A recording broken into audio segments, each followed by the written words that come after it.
Eh bien, bonjour à toutes et tous dans ce nouvel entretien de naturopathie avec mon ami Gilles Dongui, qui est le responsable du blog La Naturopathie en clair, qui est naturopathe expérimenté également et praticien de médecine chinoise. Et moi-même, Alain Tardif. On ne le présente plus. Ah bon? Président de l'Académie européenne des médecines naturelles.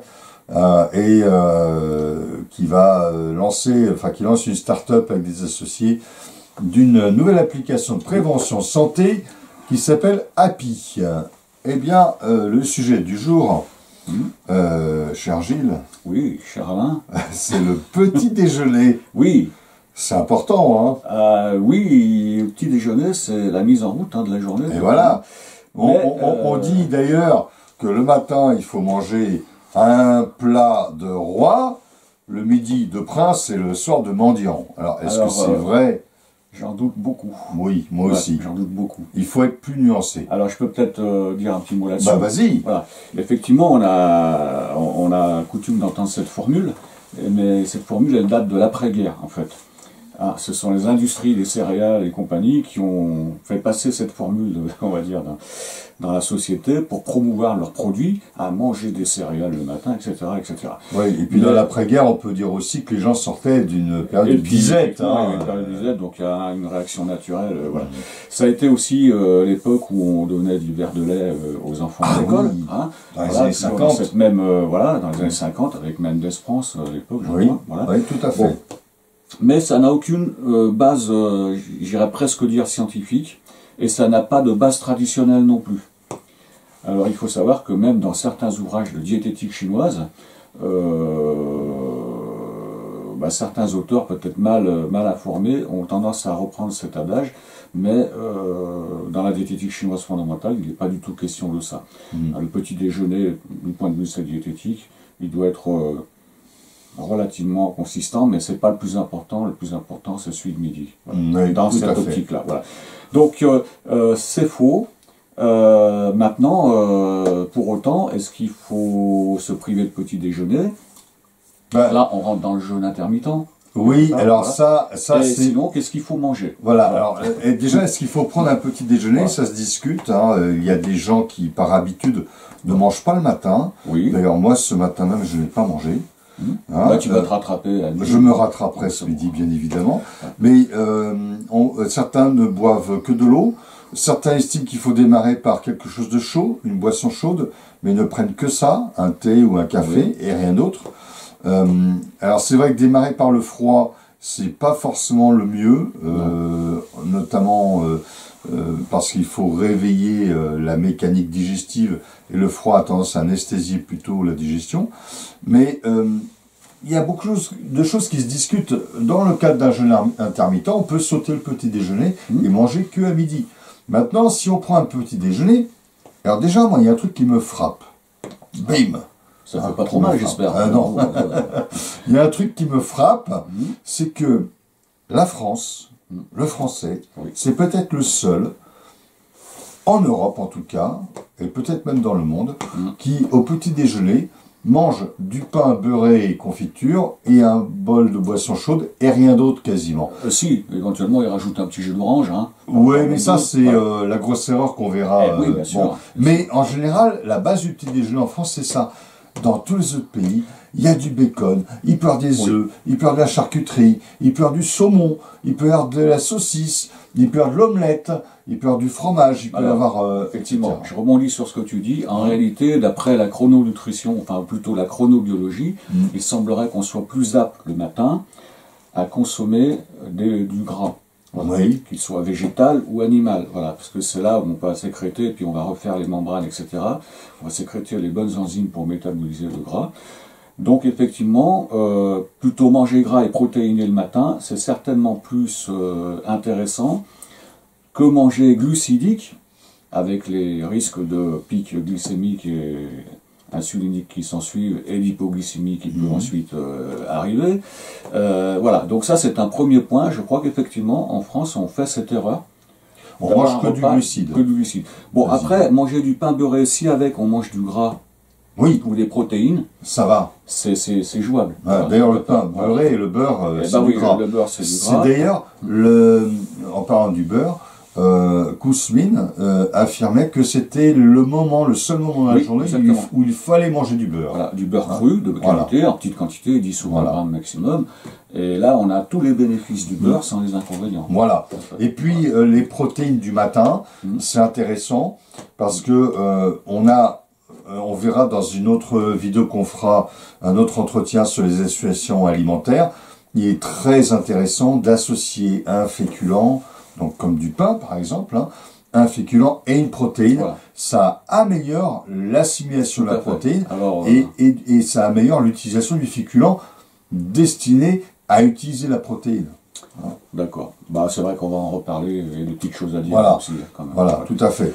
Donc effectivement, alors par contre, si je reviens maintenant à l'histoire de ne pas manger le matin, ça me fait penser à, comment dirais-je, une habitude qu'avaient les légions romaines, les Romains par exemple, ils mangeaient le soir.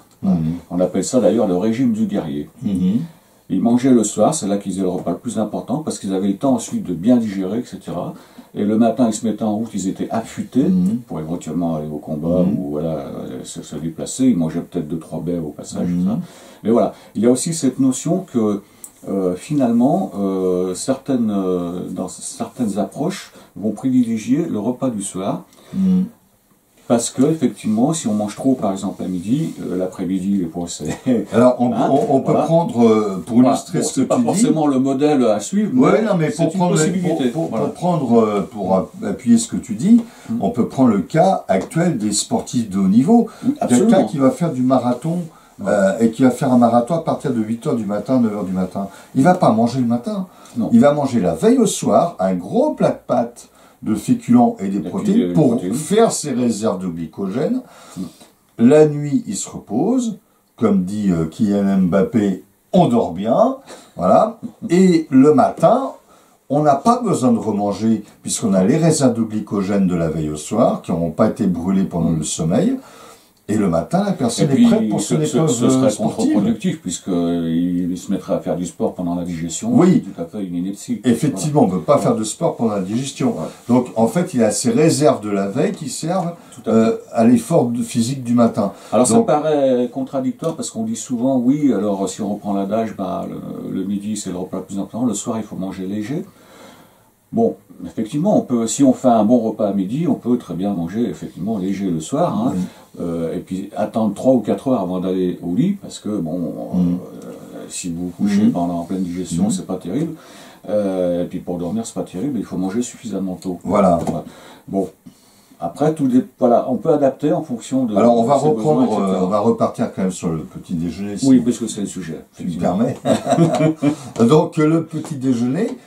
si vous voulez un petit déjeuner équilibré, vous pouvez consommer, pourquoi pas 1 ou 2 tartines de pain beurré, pourquoi pas la confiture bio, moi je suis pas contre la confiture bio. Il ne faut pas trop forcer sur les glucides, je pense quand même. Mais un peu de confiture bio, alors la confiture bio, ou une confiture où il y a 30-40% de sucre maximum, parce que vous avez beaucoup de confitures ultra transformées, où il y a 60% de sucre, c'est beaucoup trop. Bon. Vous le sentez au goût, quand ça a plus le goût du fruit que du sucre, ou l'inverse. Bon. Donc, un peu de confiture bio.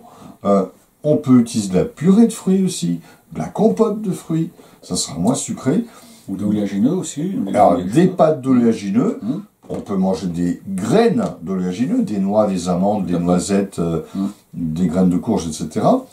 La protéine, alors les protéines classiques du petit déjeuner, c'est jambon maigre, c'est la viande maigre, poulet. Oui, la tranche de poulet, de blanc de poulet. Ça peut être, pourquoi pas, de la saucisse comme font souvent. Après, oui, on peut aller dans des charcuteries de qualité. Ouais, des charcuteries de qualité. De qualité, si possible sans nitrite de sodium. Voilà. On peut aller vers les œufs. Les œufs, voilà, les omelettes. Voilà, les omelettes. Les Espagnols mangent souvent des tortillas le matin, ou des espèces d'omelettes le matin. Donc des omelettes, ça peut être du fromage, une tranche de gruyère. Après, il va falloir choisir, il ne faut pas non plus... voilà, on prend ça doit rester un petit peu de protéines. Et ça peut même être, pourquoi pas, du saumon fumé, du saumon cru, pourquoi pas. Je pense qu'effectivement, ce genre de repas où on va introduire du gras et des protéines le matin sera beaucoup plus bénéfique sur le plan santé et sur le plan énergie que de faire que du féculent, hein, comme on a l'habitude de faire, des céréales, des viennoiseries, du pain, où il n'y a quasiment que ça, avec un peu de beurre uniquement. Là, et alors par contre, il y a des aliments absolument à bannir, hein, les fruits crus à queue, hormis la banane qui est un amidon. La banane, on peut la manger puisque c'est un fruit amidonné, donc c'est un amidon, effectivement. Voilà. Mais les fruits à queue, les jus de fruits, les sodas c'est à bannir totalement, les yaourts, le fromage blanc, le kéfir, tout ça, c'est à éviter. On mange pas ça le matin, on mange ça entre les repas. Par contre, si vous voulez boire un jus, vous pouvez très bien faire un jus de légumes. C'est possible de faire un jus de légumes. Ça sera très intéressant. On peut boire aussi du lait végétal, le lait d'amande. Hein, pourquoi pas? Il y a des gens qui sont allergiques au lait de vache. Alors, petite parenthèse, évitez formellement le café au lait. Oui, bah ça, bien sûr. C'est le pire poison du foie. Maintenant, je pense que les gens commencent à comprendre. Hein, eh ben non. Parce que j'ai encore il y en a qui aiment ça, qu'est-ce que tu veux? Oui, mais j'ai encore une personne en consultation qui m'a dit qu'elle buvait du café au lait le matin et qu'elle avait des problèmes de digestion. Je dis, ben oui, c'est logique. Ah oui, hein. C'est le pire poison du foie. Hein, c'est la situation de la caféine. C'est pareil avec le thé. Hein. Exactement. Le de lait dans le thé, c'est... Voilà, le thé, la théine, c'est de la caféine. Donc c'est l'association de la caféine et des protéines du lait qui pose de gros problèmes. Tout à fait. Alors, on peut donc bannir les jus de fruits, et puis il y a la question du miel. Alors, le miel, ça c'est un problème, parce que le miel, c'est un inhibiteur de digestion. Bien sûr. On ne peut pas le consommer au petit déjeuner. Il faut le manger seul. Ça se mange seul. Alors, à la place... riche en acide formique. Oui, voilà. Avec effectivement perturbateur au niveau de la digestion, notamment des amidons. Voilà, tout à fait. Alors, par contre, si vous ne voulez pas manger le matin, eh bien, vous pouvez prendre une boisson chaude et du miel. Et ça peut suffire. Une à 2 cuillères à soupe de miel. Il ne s'agit pas de dire, là voilà, le petit déjeuner, ça doit être ça. Ça va être en fonction de vous, parce qu'il y a des gens qui effectivement n'ont pas envie de manger le matin, parce que peut-être ils mangent relativement bien le soir, ou parce qu'ils fonctionnent comme ça, hein, tout simplement. Et puis d'autres, moi je sais que, bon, des fois je fais le jeûne intermittent, je ne mange pas le matin, mais bon, j'aime bien avoir une petite boisson chaude et puis manger un petit quelque chose quand même, malgré tout, tu vois. Alors, ça a toujours été... Il y a une chose que... je comprenais pas les gens qui partaient sans prendre leur petit déjeuner, tu vois. Oui, oui.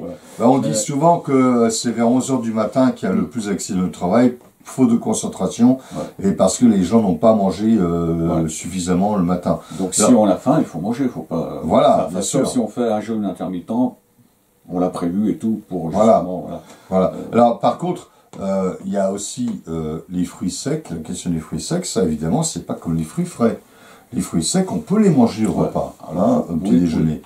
Les raisins secs, des pruneaux, des... en quantité raisonnable. Parce voilà, c'est sucré. Hein. Donc 2-3 dattes, une poignée de raisins secs, ou une poignée de, pourquoi pas,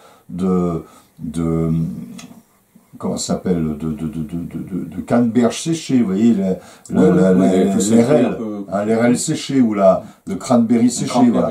Ça on peut, mais une poignée pas plus, 2-3 dattes ou 2-3 figues pas plus. Hein, ça, mais ça peut être bien. Ça apporte des fibres aussi, pour le transit, c'est très bien. Voilà, donc, vous voyez, le petit déjeuner, il y a de la variété possible. Hein, parce que l'œuf, par exemple, si on prend ne serait-ce que l'œuf, vous pouvez le faire en omelette, au plat, à la coque, au plat. C'est ce qui est le mieux parce que on préserve les nutriments. Au plat, vous pouvez l'aromatiser avec des aromates, hein, de l'ail des ours, du cerfeuil, ce que vous voulez, du persil. Il y a plein de variantes de petit déjeuner. Plein de variantes. Quand même, pour ceux qui adorent les viennoiseries, les croissants, tout ça, il faut s'accorder des petits déjeuners de fête. Oui. Par exemple, le week-end, le samedi ou le dimanche, je dis bon, tout ça, je m'en fous. Je me fais mes croissants. D'ailleurs, le croissant, c'est l'association de féculents et de gras, quand même. Oui. Donc, un croissant, pourquoi pas. Ce qui est embêtant, c'est 3-4 croissants. Voilà. Là, c'est trop, hein, évidemment. Hein. Je pense que le petit déjeuner, c'est un repas, on le néglige souvent. Il n'est pas à négliger. Il est très important de bien le concevoir. Hein, de comprendre qu'il y a de la variété. Moi, j'ai vu des gens qui avaient des habitudes de petit déjeuner qui étaient étonnantes. De gens qui mangeaient du couscous. Oui, comme un repas de midi. Comme un repas de midi, oui, tout à fait. Ou une soupe. J'ai vu des gens qui mangeaient une soupe le matin au petit déjeuner. Pourquoi pas? Le critère, c'est que ça doit être digeste. Voilà. Et donc relativement frugal quand même, malgré tout. Il ne faut pas non plus forcer les doses. Et éviter effectivement l'apport trop important de glucides. Voilà. C'est pas le bon moment pour les glucides.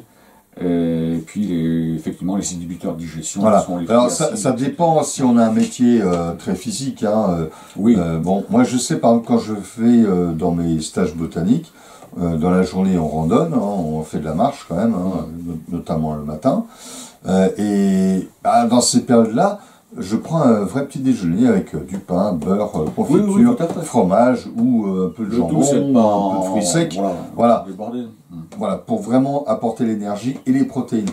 Alors, évidemment, si vous mangez des protéines le matin, avec le féculent, le soir, vous n'avez pas besoin de manger de manière importante. Vous pouvez manger juste une soupe. Le midi, oui, mais pas le soir. Voilà. Bon, voilà, je crois qu'on a épuisé le sujet. Oui, on l'a épuisé, il n'y a plus qu'à aller chercher les croissants. Voilà. Eh bien, je vous dis bon appétit, à très bientôt.